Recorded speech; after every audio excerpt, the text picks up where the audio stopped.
High guys, welcome to the Hungry Soul. তো আজকে হঠাৎ ইচ্ছা হলো ম্যাফুন খাবার, তাই চটপট বানিয়ে নিলাম ম্যাফুন।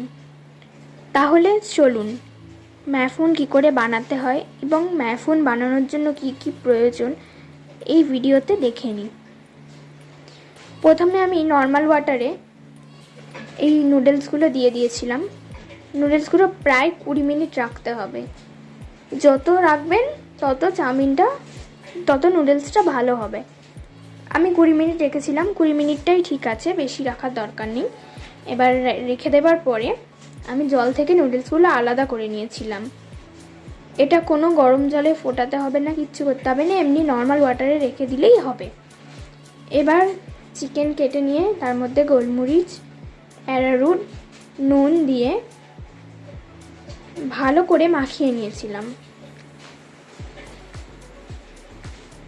আপনারা চাইলে আরও অনেক কিছু দিতে পারেন চিকেনের মধ্যে, সয়া সস, চিলি সস।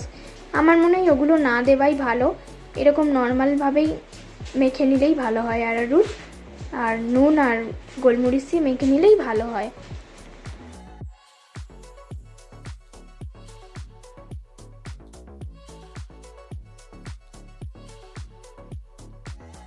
তো আমার মাখা হয়ে গেছে। এবার এখানে আমি গাজর, ক্যাপসিকাম, পেঁয়াজ, আদা কুচো আর রসুন কুচো কেটে নিয়েছি। আপনারা যেমন পারবেন তেমনিই কাটবেন। এবার চিকেনগুলোকে আমি ভেজে নেব।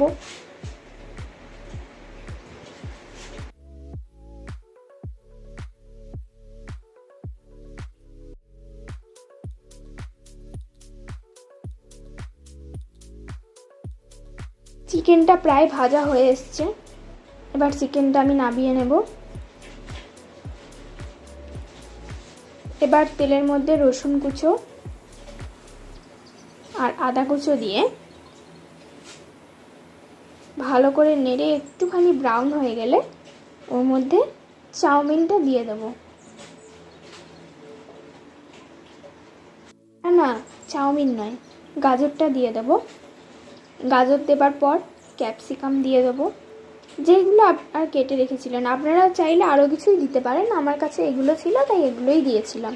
পেঁয়াজ দিয়ে দেবো, দিয়ে এগুলোকে ভেজে নিতে হবে। ভালো করে ভাজা হয়ে গেলে তারপর নুডলসটা দিয়ে দিতে হবে।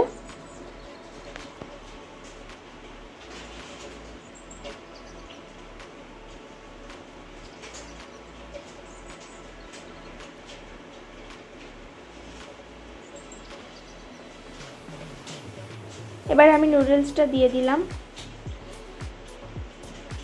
অল্প অল্প করে নুডলসটা দিয়ে ভাজবেন, একবারে সবটা ভাজবেন না, কারণ এটা ভাজাটা যায় না, একবারে সব একে অপরের সাথে জড়িয়ে থাকে। চাউমিনটাকে একটুখানি নাড়িয়ে নেবেন যাতে লেগে না থাকে একে অপরের সাথে। এবার এই ভেজে রাখা সবজিগুলো দিয়ে দিলাম। চিকেন দিয়ে দেবো। এবার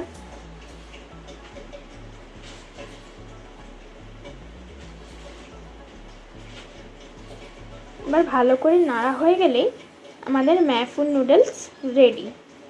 তো আপনারা অবশ্যই ঘরে ট্রাই করবেন, আর কেমন হয়েছে আমাকে কমেন্টে বলবেন। Okay, bye. Subscribe, like, comment and share.